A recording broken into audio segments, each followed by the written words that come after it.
I'm good, thank you. We're going to keep it as informal as possible. That's good. Yeah, we're going to keep it as informal as possible.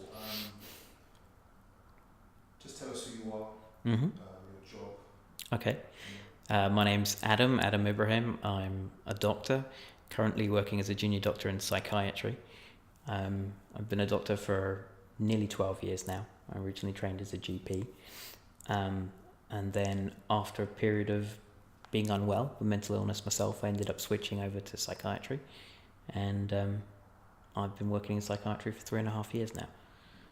And in my spare time, I do sort of public health education programs here, Europe, wherever anyone will have me,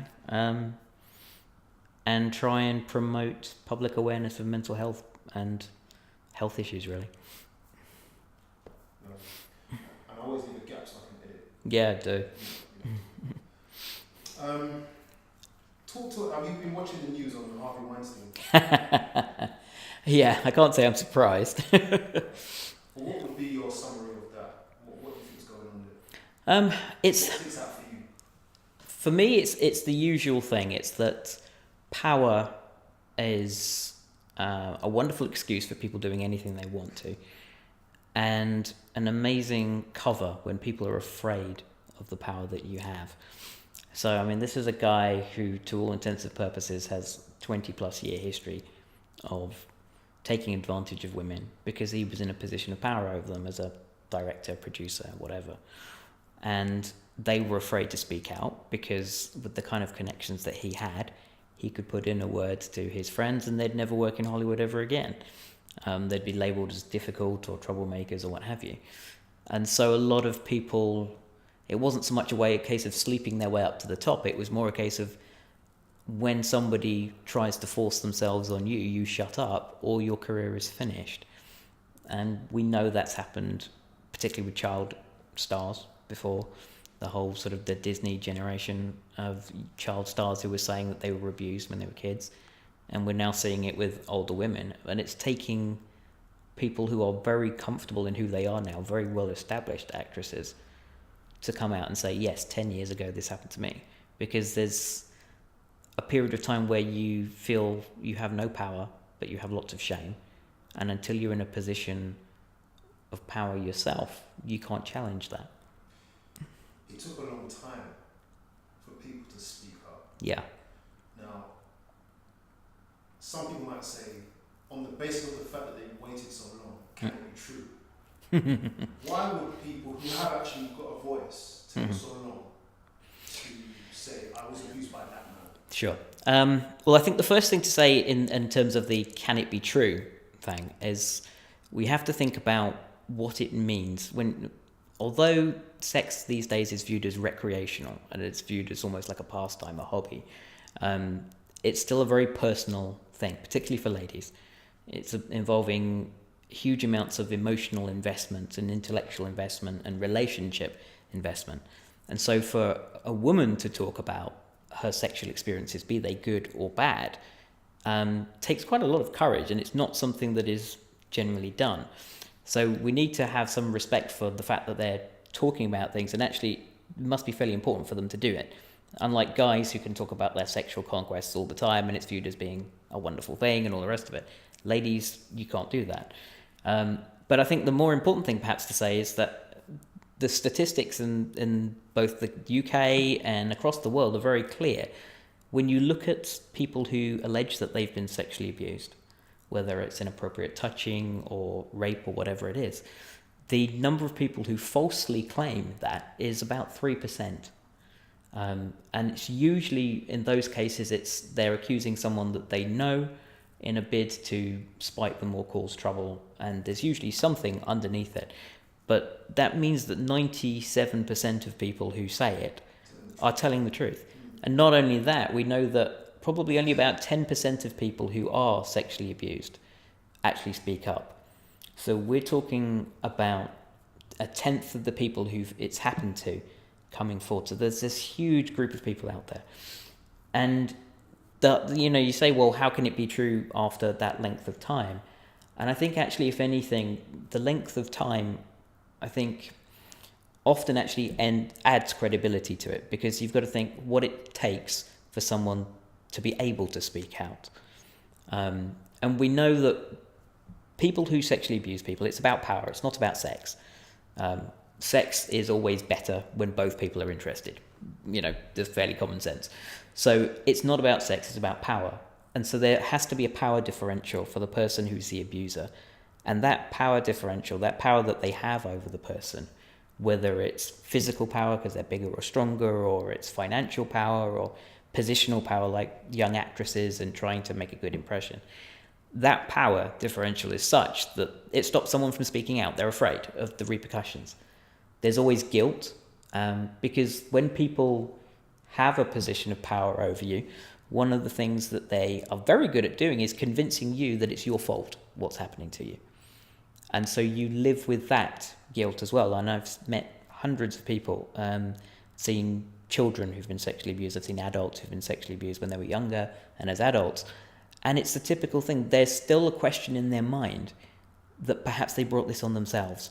Was it what I wore? Was it something I said? And in almost every case, the answer is no. You've just been made to think that because of that power difference. And so it takes a long time for people to speak out, because they have to either have enough courage to say, this needs to stop now because I'm hurting so much I can't run away from it, or they have to get to a stage where they feel strong enough to realize it wasn't them, it was this other person. And often what it takes is one person who's brave enough to step out, and then what you will find is a catalogue of people. Jimmy Savile. Absolutely. Jimmy Savile, any number of politicians in this country, Bill Cosby, although, cases not always proved in some cases, but the reality, as we say, there's no smoke without fire. But often you'll find it takes that one person who's extra brave to take a step. And these people, they never do it to one person. These people are serial predators.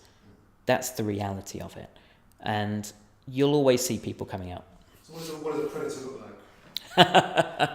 Why am I laughing? Anyone, really. I mean, the thing with people like this is they're charming. Because if they looked like a thug or a rapist, whatever a rapist might look like, no one would go anywhere near them. But these people are charming. As I said, they have this ability to convince you that what's happening is your fault, or you've brought it on them, or it's not a problem. Particularly you see it with children when they're groomed, that they're taught, this is something special, it's our little secret. And that idea of bringing secrecy in brings guilt and ways of suppressing people. So these people are very clever, very manipulative, often very successful people. I mean, and some of them... Who are the perpetrators? I mean, I know you've got some stats for me, but who are we looking at really for the most part? Well, I suppose one of the things, there is an assumption, particularly in the UK, that we're talking about the big bad black man. So one of the things I should say is that, particularly in the UK, 1% of sexual crimes are committed by black people in this country.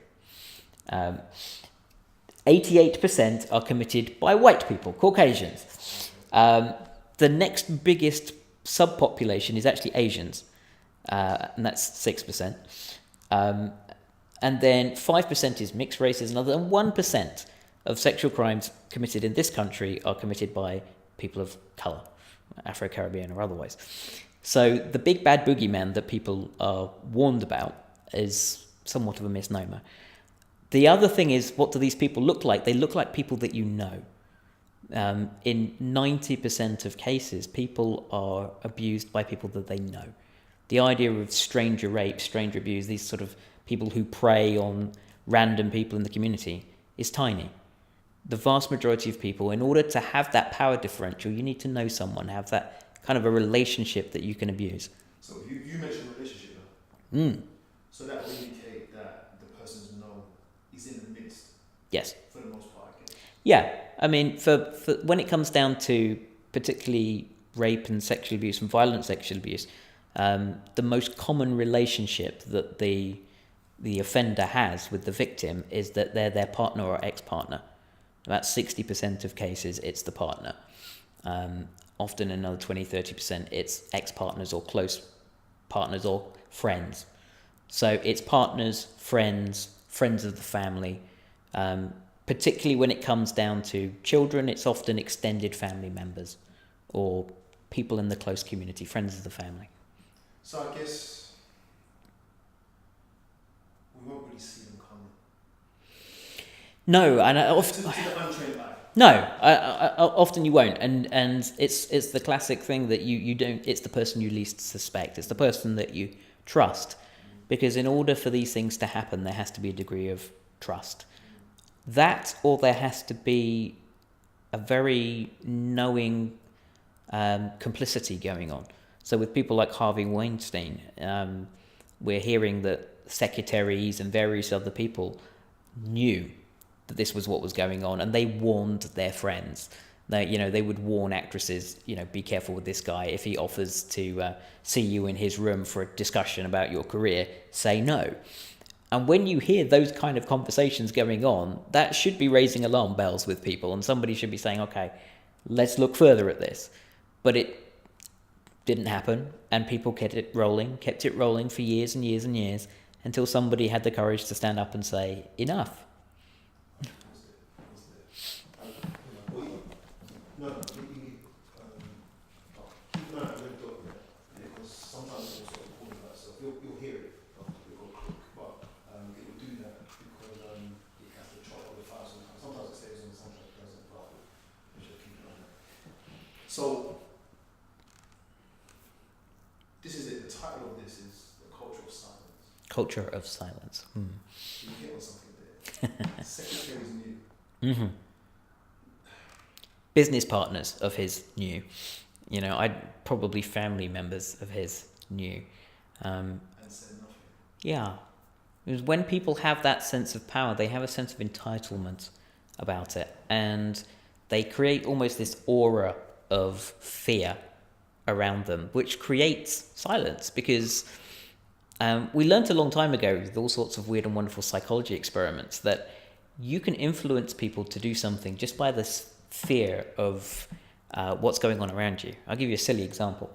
They did a study where they asked somebody to get in an elevator, go up to the 10th floor of a building, and then when they'd get there, to go to an office and do this little psychology test. What they didn't realize was the test was actually the lift ride, the elevator ride. And when they walked into the elevator, there was 6 or 7 people in the elevator who were all facing the back of the elevator. And the lift went up one by one, and a couple of people got in and a couple of people got off. But always, every single person faced the back. It was this kind of herd mentality. Now, they were all in on it. And without fail, every single person that they sent through the test ended up turning around to face the wall instead of facing the door. And it was simply because they felt so uncomfortable with going against the stream. And when something happens to people, they're vulnerable anyway. As I've said, this power differential. And these guys, they know who to prey on. When you've been abused and you look around and no one's challenging this person, nobody is doing anything to them, and you're the one who's on your own, you become complicit in that by staying silent, because you don't have the strength to speak out on your own, and there's no one empowering you to either. And so you end up facing the wall. So this is, I've been looking at this as well. This is human nature. Humans will see bad things happening, but they have a greater fear of standing out or being ridiculed. Yeah, absolutely. And I think these days, certainly when it comes down to the rare occasions where it's stranger stuff, we have a lot of fear of physical reprisals. We think something bad will happen to us. And so we use it's none of my business to kind of protect ourselves and pretend it's not happening. I remember hearing of a case when I was just a kid. On the south coast, there was a train journey, and there was a girl of about 16, 17 who was raped in broad daylight on a train in a carriage full of people. And the mothers turned to their children and said, "Don't look." And the men just all looked at the floor and no one did a thing. And this is a very common thing, even in the West. Yeah. This happens in the West. Yeah. It's staggering. Because we've become so afraid now of speaking out. We've become so afraid of what happens. And And, even in the medical profession, if you're a whistleblower, you likely lose your job. You're viewed as a troublemaker. So immediately you're the person who's viewed as a problem rather than the other person. And there has to be a will to bring that person down to a degree. From either their friends or, eventually people have enough. And the silence gets broken by someone. And then eventually all the people goes, oh, yes, we knew and we did this and we did that, or, we did nothing. And in the end, one person gets blamed and there's maybe a witch hunt. But the reality is there's always a whole circle of people just being silent.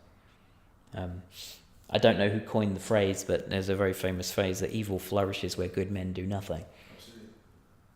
And unfortunately, with Weinstein, with a lot of what goes on these days, that's what happens. Perfect. This is sweet, man. Any questions so far? It's fun. What you can do, you can talk about some of the personal stuff if you want, or you can give us some stats. Just talk about some statistics. I'm happy to do any and all, my friend. In any order. Doesn't matter to me. Let's talk about some of the stats that stick out for you. Okay. But try not to look down. I'll do my best. I'll do my best. You can look down and revise it. I'll just cut it. That's fine. Okay, so. So maybe say the top 3 interesting stats. Top 3 interesting stats. Well, I think that unfortunately for me, the top 3 interesting stats are probably the most depressing of all of them. And that is 90% of people who have been abused never speak out. We never find out. Of the ones that do, the likelihood of a conviction is 10%.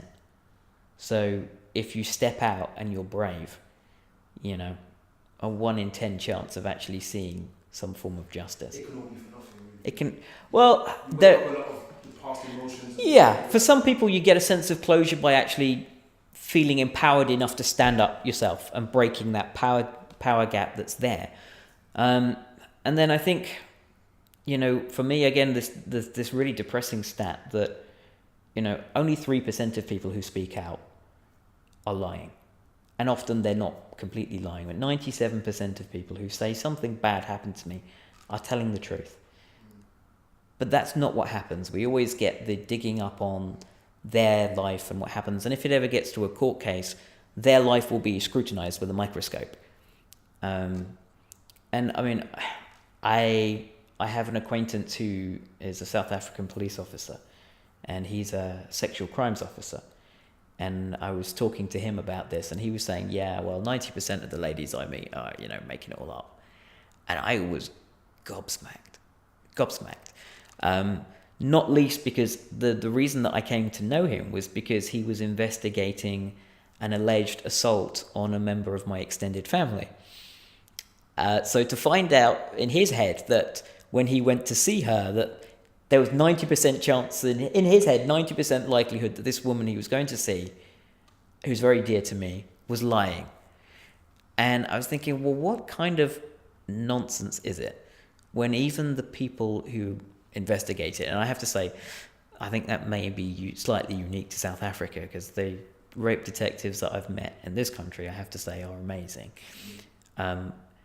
But even in the general public, I think the scariest thing is the number of young people I've spoken to, or adults who've been abused, who say to me that when they tell their family don't believe them. Children saying to their mum that this is what dad did to me, or this is what our Uncle Freddie did to me, or whatever. And their family don't believe them. And to me, that's so sad. So sad, because just on the statistics, even if you forget everything you know about the person in front of you, the odds are they're telling the truth. Never mind the fact that they're someone who you know. But it's because the people who get abused, they are vulnerable. They've been picked because they're vulnerable. And so they're less believable in the eyes of people, even though, 97% of the time they're telling the truth. Even their family members struggle. And I think in part it's because families want to deny that it's happened to them in their family, and that they didn't see it, they didn't pick it up, they didn't do anything about it. Do you think that sometimes it's the person that they've accused, that's been accused, is someone that he would never believe would do that? Oh God, yes, absolutely. I mean, there is a close member of my family who was abused for about 7 years when she was younger. She was, I think it started actually before she'd even gone through puberty. And she was abused for 7 years by a friend of the family who was trusted to babysit for her and her siblings. And the reason that the person was able to get away with it was because there was a lot of family dynamics there. There was a lot of difficulties in the home. There was domestic violence. There was a very troubled marriage for the parents. And he was someone who was seen as a support, who would come in and look after the children and, be there to, help the family. And so because he was seen as a support, someone who was needed, they didn't want to believe it. Even when she went and told her parents, they didn't want to believe it because it meant that part of the support network for the family was go. And it would create a huge storm of problems. And the abuse went on for another 3 years, despite the family knowing. And they tried to make some steps to try and lessen the impact, but they didn't cut this man out of their life because he was viewed as a trusted friend. Which beggars belief, frankly, but it's not uncommon. Sorry, I don't mean to be rude, I'll do that. No, you do what you need to do. Okay. Have you got any more stats? Yeah, stats. Well, God, the stats are depressing. I mean, as I say, 90% of people who are abused don't come forward. And we know that from confidential surveys that get done sometimes. So we'll ask people, has this ever happened to you? And we find out then that a lot more people are willing to admit anonymously that something's happened to them rather than when they come forward. But there are 55,000 reported sex crimes every year in the UK. New crimes? Yeah, 55,000. In the UK? In the UK, yeah. And about half of those are serious sexual assault or rape. The smaller minority of, the sort of the flashes in the park, the stereotypical dirty old man in his raincoat. But the vast majority are really unpleasant, life-damaging crimes. 55,000 a year, which is staggering.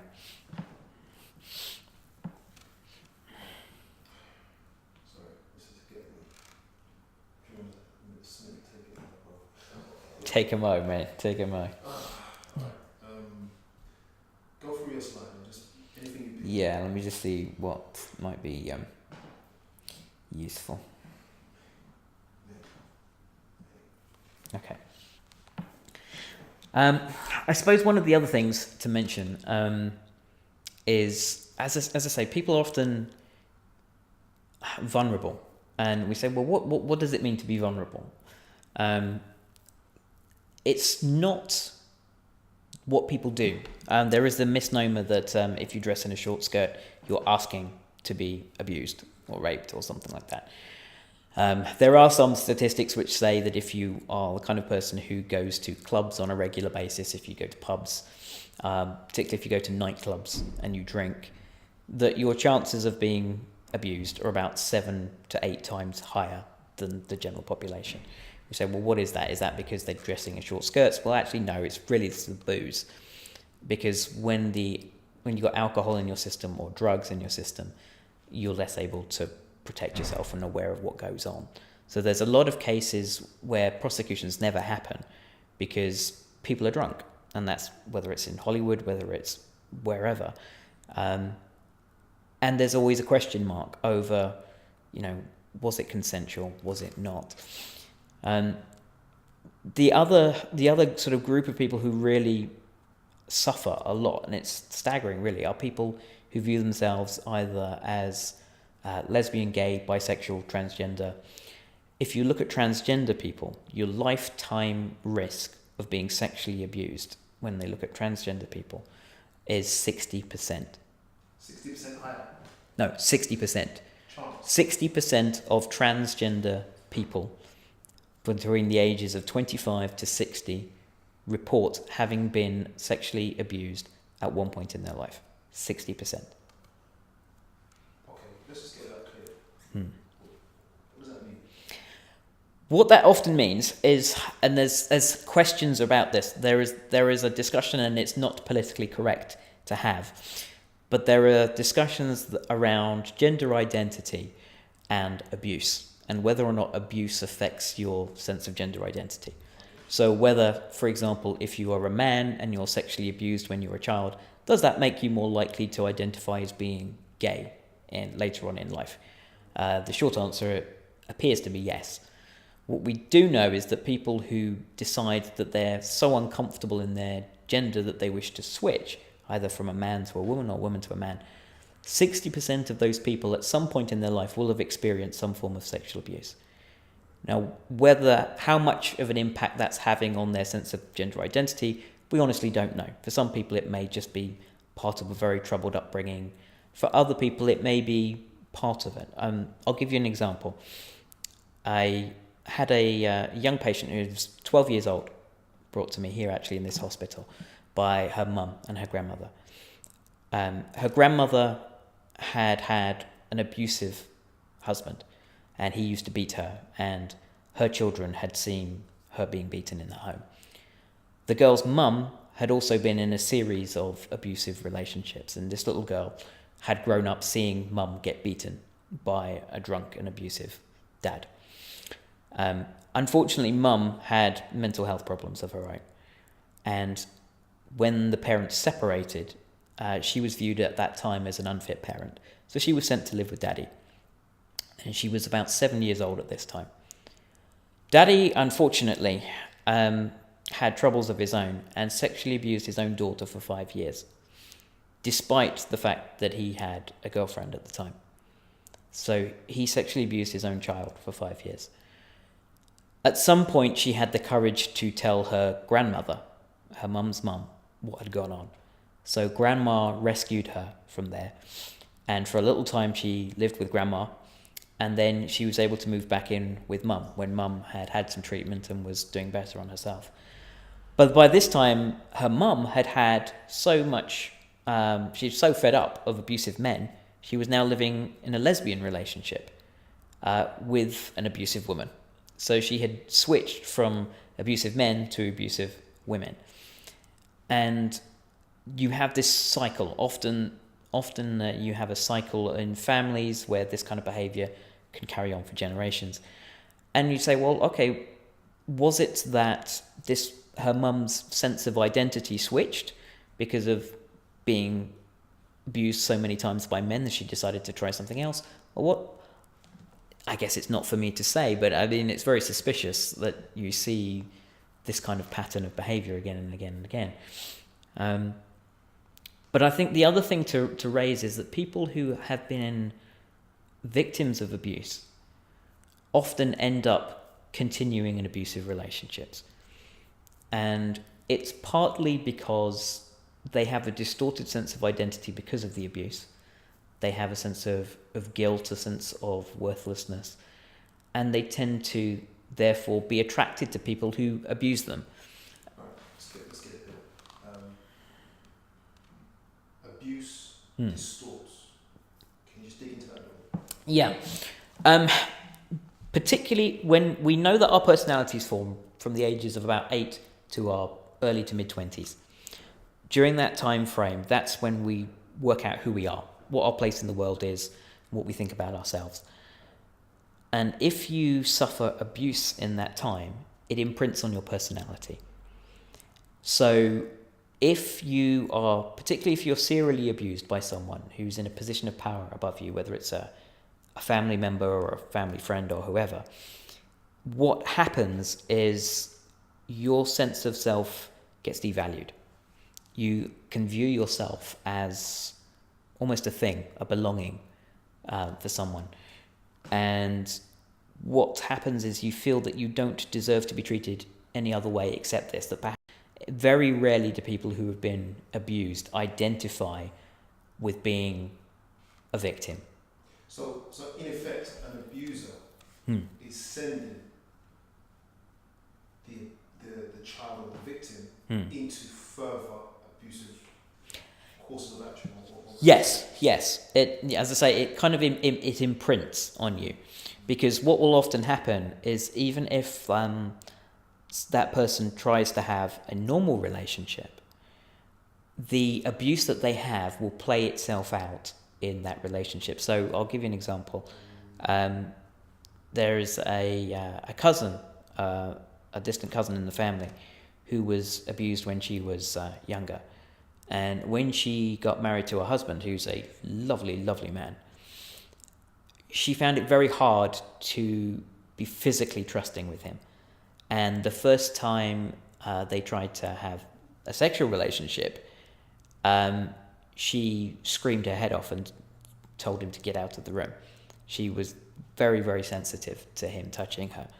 Even though she knew she was safe, she knew that she was loved, she knew that she loved this person, it brought back that experience and those feelings of shame and self-loathing and hatred. And it took a long time for her and a bit of therapy, and for both her and for her husband, to help her work through that. And if he wasn't the kind of man that he was, a very gentle, very loving man, a very patient man, he may have walked out and said, I'm not standing for this nonsense. And then what that would have done is feed further into that loop that even, I'm incapable of having a normal relationship now. And you end up with this self-fulfilling prophecy of destruction. So you'll end up either having very shallow relationships, or you'll self-sabotage and walk out of a relationship yourself before it gets too close, because you know that pain's coming. The best example I think I can give you of this is there's quite a famous adult porn star. I forget her name now, but when she was about 22, she actually came from America to London, and she was living in London for a year, and she was living in Brixton. And she had a boyfriend at the time who she'd not known for very long, and they went back to her block of flats, and he suggested they have sex in the horrible little storage area where they store the big rubbish bins, the wheelie bins.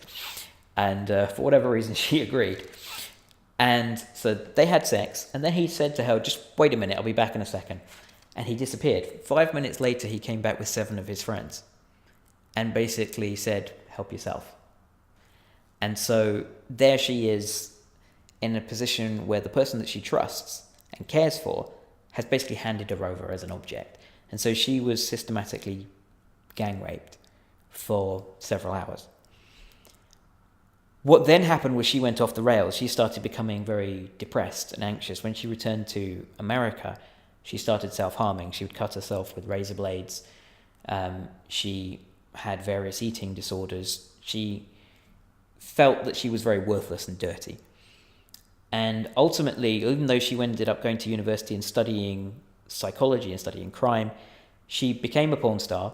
And for her, it was a way of being in control of her own body. And so what she decided to do was break the world record for what they call gangbanging. So she had a filmed sex session with 100 men, one after the other, after the other, after the other. And she explained this as being her way of regaining control. That she was going through essentially the same kind of experience, but this time she was in control of it. But her self-esteem was very poor. She came in and out of the porn industry several times, tried to get out of it, got sucked back in several times. And it was a very sad documentary to see. But I think that kind of shows how even one episode of damage rolls on for a lifetime. And there's no running away from that. Not without professional help.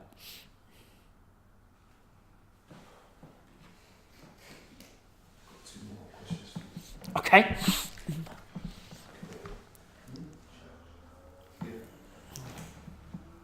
We're looking at, and don't answer it yet, but we're just gonna get the question straight. Does the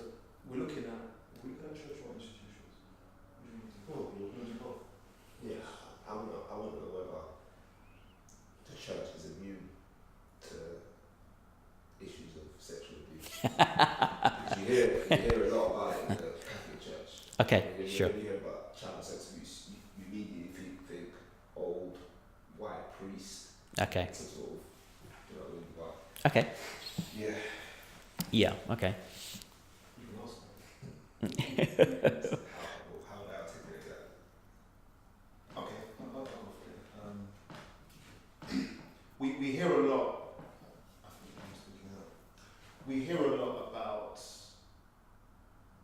Catholic priests partaking in paedophilic acts, and we've heard about it for hundreds of years. It's Mm-hmm. probably been going on forever. Okay. But even now, Mm-hmm. people are coming out. Mm-hmm. What about the Protestant church, or we call it Christian church? Sure. Are they immune to this same thing? Definitely not. I mean, I'm not Catholic, but in defense of the Catholic Church, what I would say is that at least now they're dealing with it and they're being honest and holding their hands up to it. The reason you don't hear about it from other church denominations is because they sweep it under the carpet, I should imagine. Right there. Okay. So, all right. Sorry. I'm sorry. All right. They're sweeping under the carpet. Uh-huh. What does that look like? What are we doing? What does that look like? Yeah. How do we sweep it under the carpet? What are people? Who's sweeping under the carpet? Okay. I have to think carefully about how I say this, how I share this, but what I can say is that as I've said before, the abuser is someone who usually has to be in a position of power. And in a church setting, that's often someone in a position of leadership, and that could be the minister, a priest, a pastor. Oh, the shadow. Yeah, that's fine. Let me just grab water. Yeah. We'll come back to that. We probably threw you off as well. Oh, okay. Don't worry. Okay. Maybe ask him. Yeah, because you want to ask him. Yeah. You got to come. The mic is on the camera here, so you can put your. If you just face it this way at least. What do you mean? You need to sit in front of this lamp, basically, and talk into the front of the camera. Otherwise, it won't pick you up. Yeah, so you got to kind of be at least parallel to it and talk to it. Yeah. Otherwise, it'll pick you up like an echo. Yeah, okay.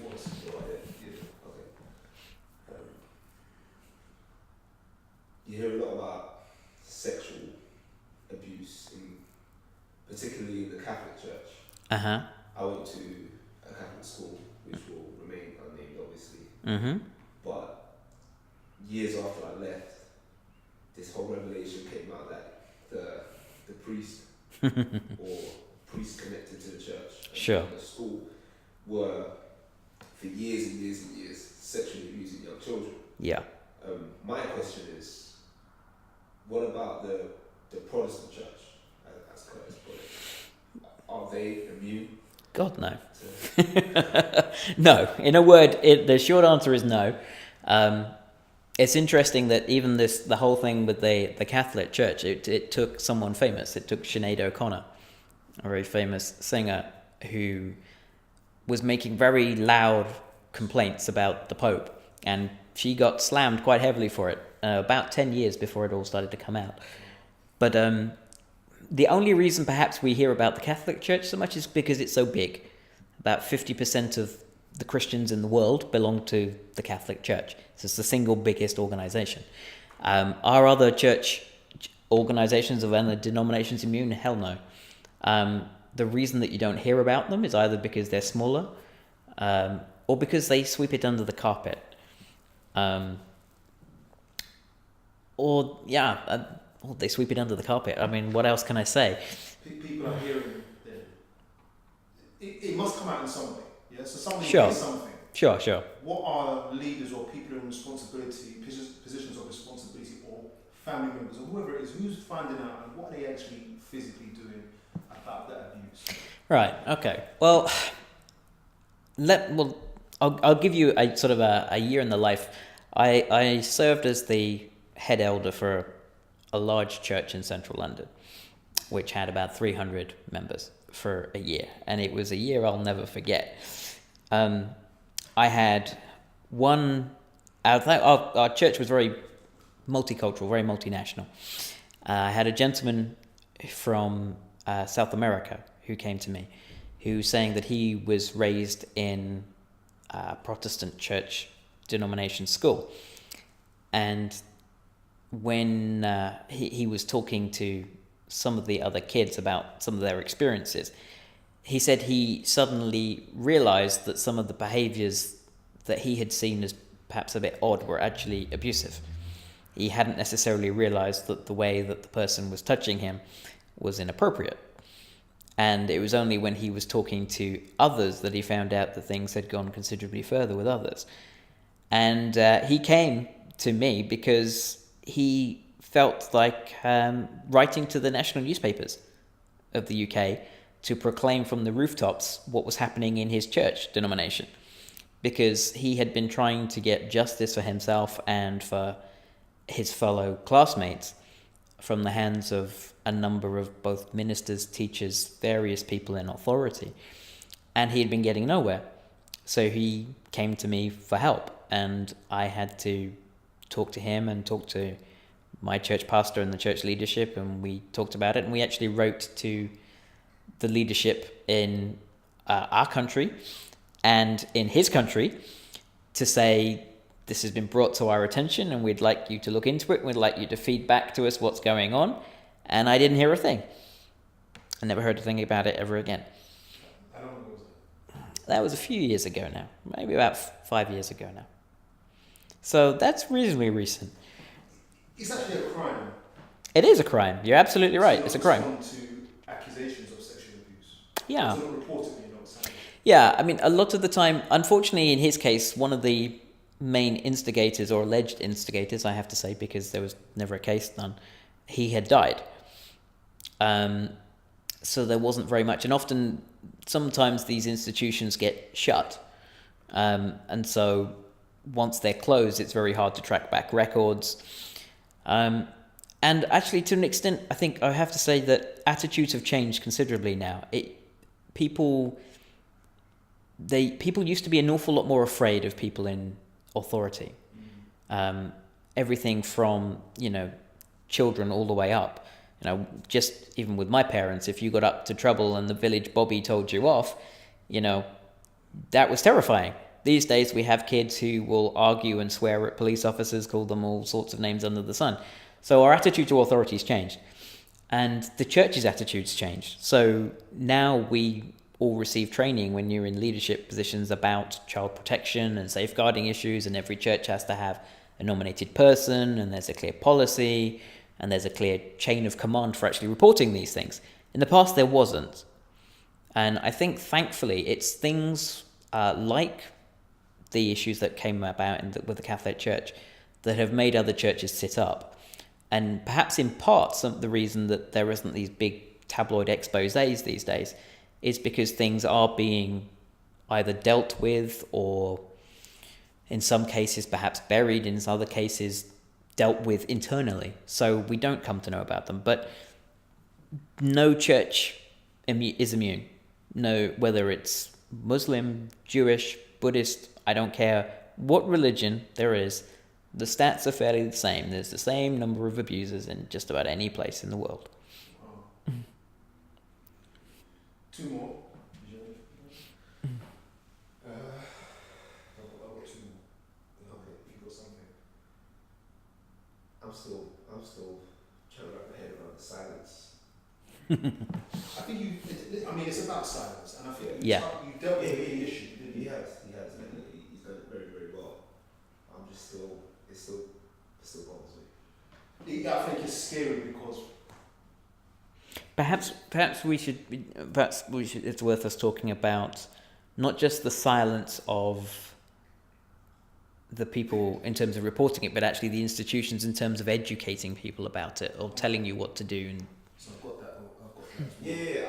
When I say the silence, let me clarify. I don't mean the victim silence. yeah, I get that. institutional silence. Yeah. Yeah. Go on. What are you saying? Is it still coming? Yeah. Did you have a question? Yeah. maybe just say, how can we break the silence? Well, I mean, I think I've got that as well. God, if you've got that, good. He said in a different form. But I have to be fair, ask this question. Church culture, institutional culture, Yeah. of gosh, it's not an institution, sadly, it's a church, man. We've got to put it as a church. Cultures of perfectionism. Yeah. Cultures of perfectionism, what impact do they have on this issue of sexual abuse? Okay. In any shape that you see? Well, I guess firstly we should probably explain what we mean by cultures of perfectionism. I guess in certain cultural settings, whether that be a church setting, whether it's a family setting, honor and image is everything.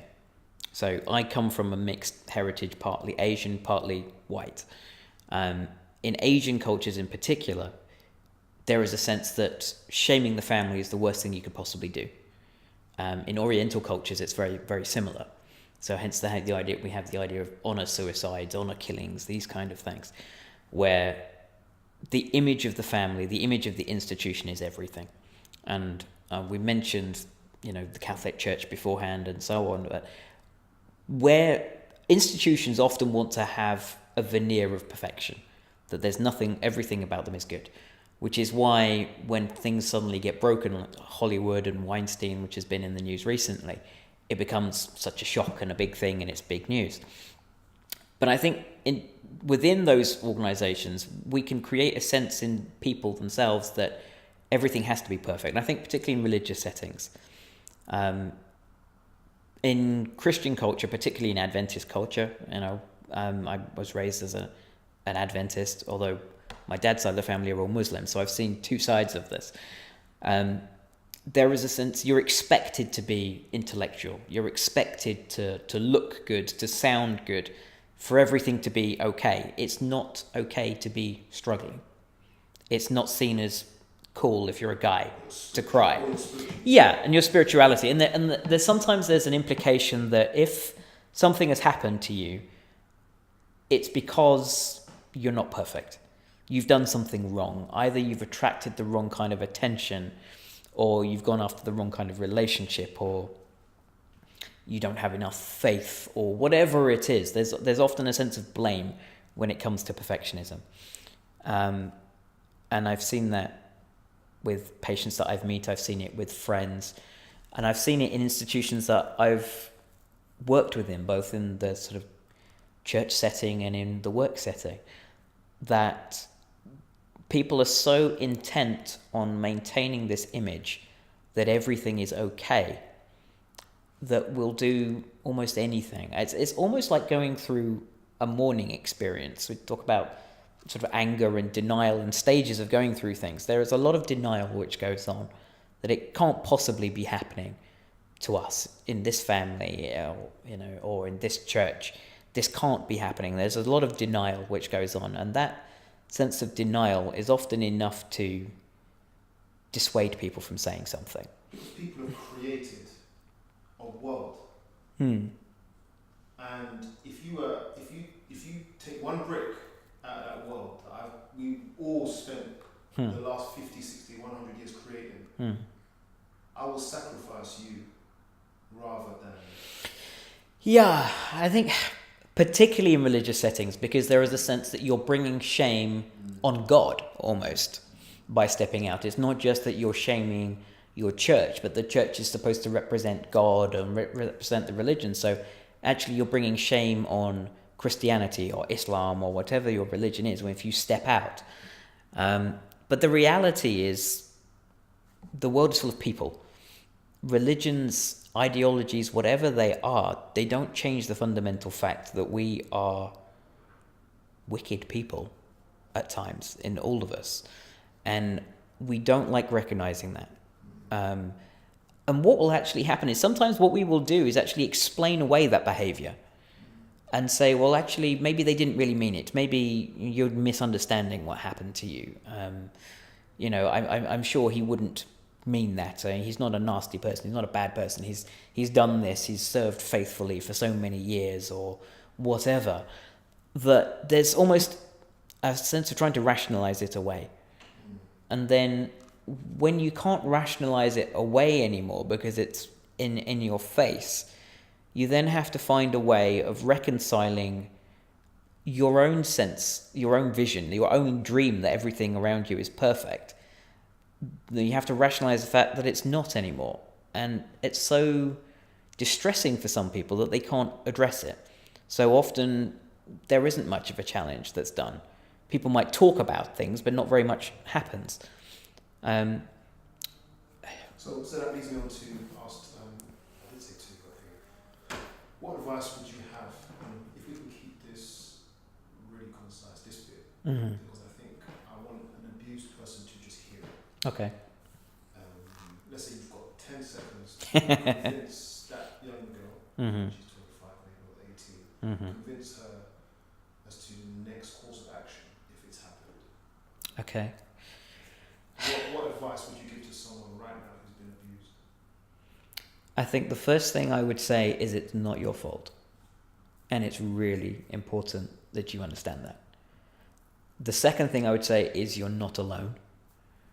And I think the third thing I would say is the people or the person who did this to you is ill, is sick, they need help, and they need stopping. And if it's within your power, your strength to do something about that, then do it. A lot of people are afraid of doing something. But I think if I had only one message, it would be, it is not your fault. And actually trying to process it, trying to bring someone to justice, talking about it, won't just be a way of bringing punishment or closure or something, but it will help you heal. Because if you try and pretend it didn't happen, if you try and bury it, it will not just hurt you, it will hurt the people that you love around you, because you can't hide something like that. It will always come out.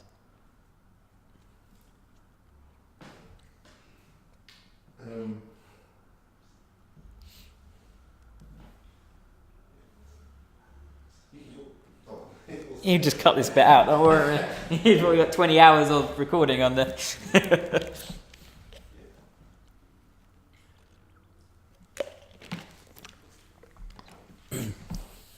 Speaking to the issue of the culture of silence, how would you suggest breaking that culture of silence? I have to simply say we have to be honest with ourselves, and then we have to be honest with other people, and we have to be brave. And we have to share. We have to stop pretending that we're perfect. We have to stop pretending the bad stuff hasn't happened to us. And we have to talk about it to our young people. The reality is, for women, I hate to say it, but 1 in 5 in their lifetime will experience some form of sexual abuse. 1 in 5, which is huge. And that can be anything from inappropriate touching, groping, someone patting your bum at work, to full-blown sexual assault and rape. So the reality is, whatever group of people we're in, it's likely that at least 1 or 2 people in that group where you are has been through something unpleasant. And the reality is, unless we start including that in conversations, unless we start including that in education for our children, we talk about sex education to try and reduce HIV and things like that. I'm not a fan of sex education. I'm a fan of relationship education. But the reality is we don't do it. But I think it's important that we talk to young people and say, it's not just about staying safe online, but actually people sometimes do bad things when it comes to relationships. And if it happens, tell someone. Do something. Family members of mine who struggled, when I found out what they went through, I was furious. And Fortunately for me, the abuser was dead. Otherwise, I'd have wanted to put them that way. But I remember feeling angry and looking back and thinking, why didn't I pick it up? Why didn't I see it? Why didn't I do something? And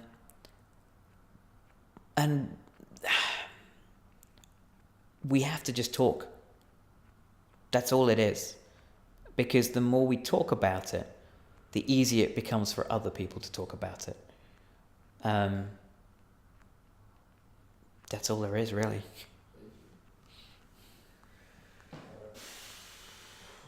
What's that? Facebook. Yeah, Just like, yeah, oh, yeah, yeah.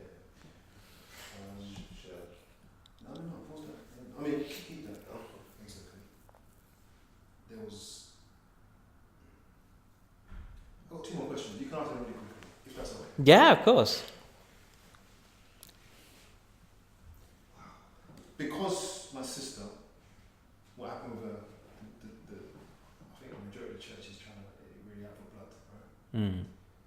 And one of the narratives that get thrown around is, I won't put this in there, but just to put the context into the question. Sure. What do you expect if you throw yourself at a man? So I'm going to throw that question at you, right? Okay. You know that, no? So I think that if someone says, what are your thoughts on this? Okay. If someone says, well, if you throw yourself at a big man, Right. what do you expect? Throw yourself at a big man. Wow.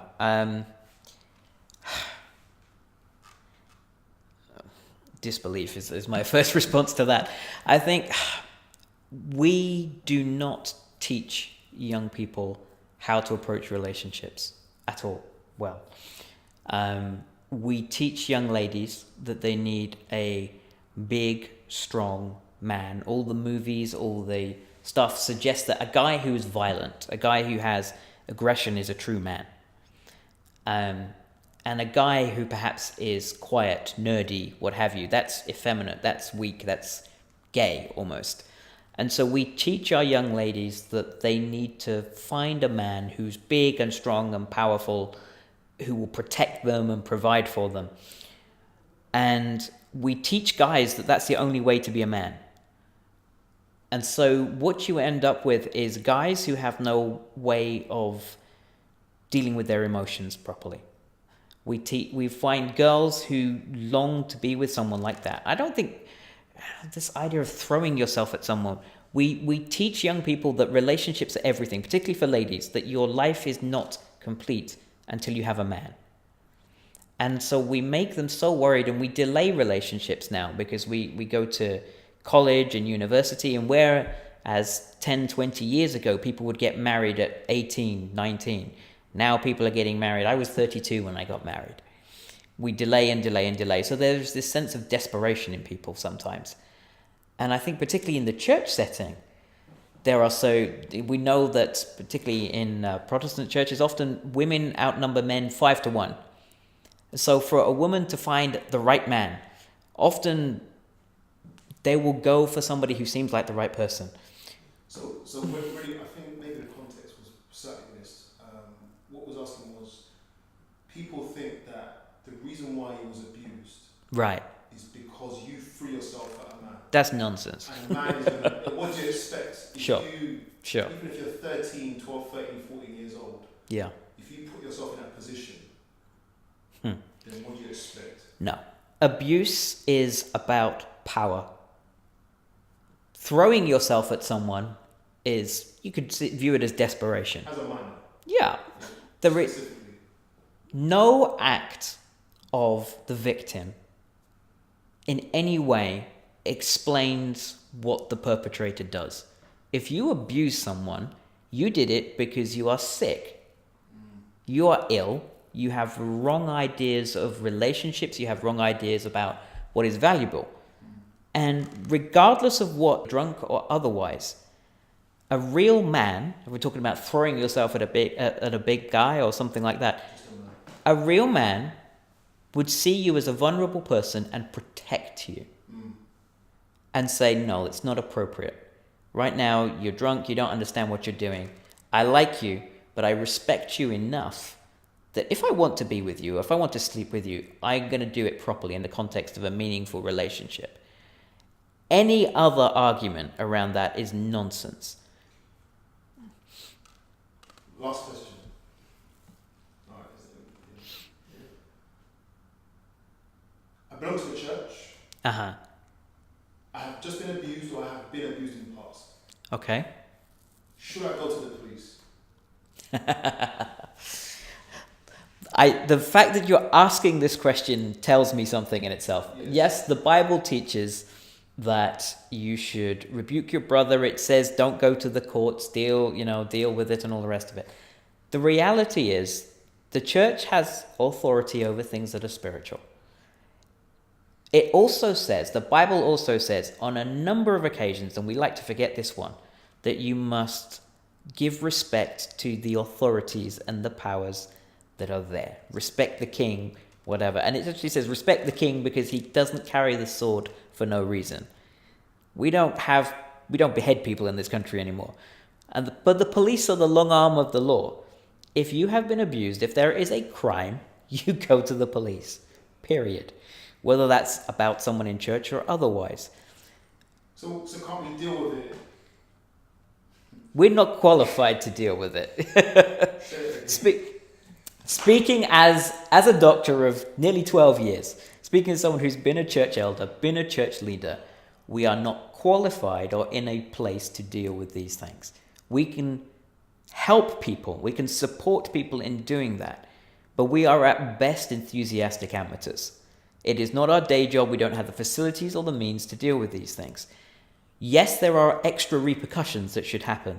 So if the abuser is someone in a position of church responsibility or leadership, it has to be dealt with. And I've sat on committees where we've had to discipline former ministers, former church elders, former people in leadership because of things that they've done. But if it is a crime, the Bible is clear. You go to the authorities, you deal with the authorities. You go to the police and you let the law deal with people. So,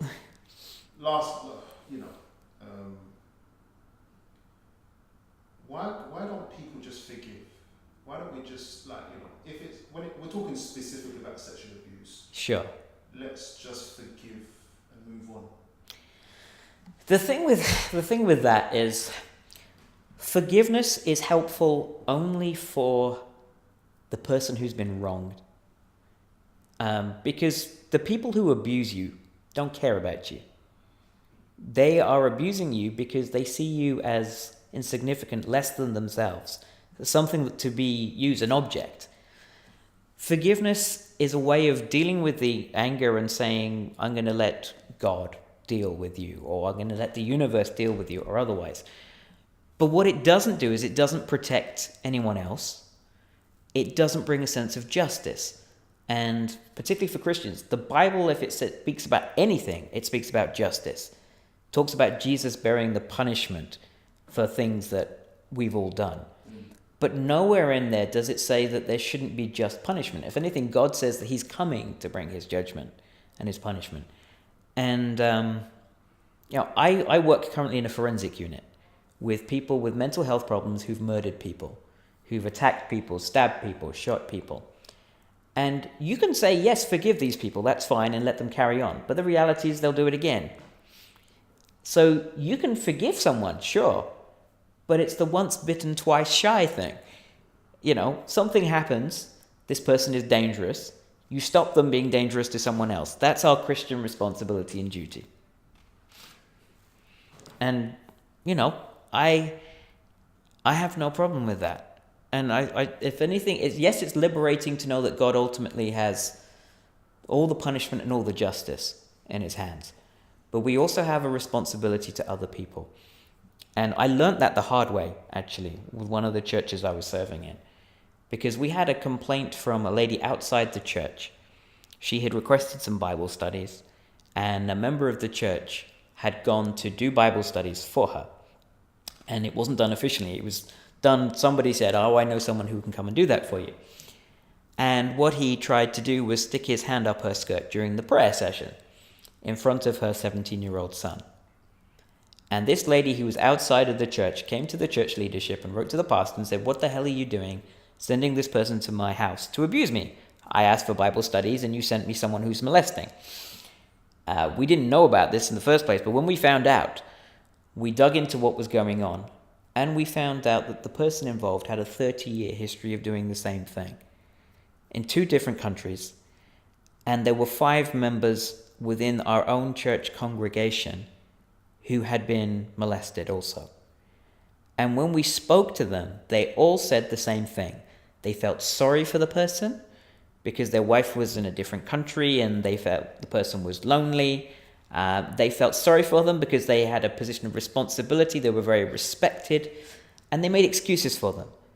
And because they made excuses, he was free to do it again and again and again and again for 30 years, affecting not just those people, but their families, not just their own emotional experiences, but their understanding of God, their understanding of the church. And when we found out, we were staggered, because the reality is the responsibility lay with the church members to say something immediately. But it took someone outside, and we let someone outside the church family get hurt because we did nothing. I mean, technically, it's our fault. It is our fault. We could have stopped it. Absolutely. Absolutely, it's our fault. Absolutely. And that's why, we say a lot about people like the Catholic Church, but to be fair, they're doing their best to clean their house now. And frankly, we need to do the same thing. Because we are letting people suffer when we say nothing. And it's not acceptable. Just isn't.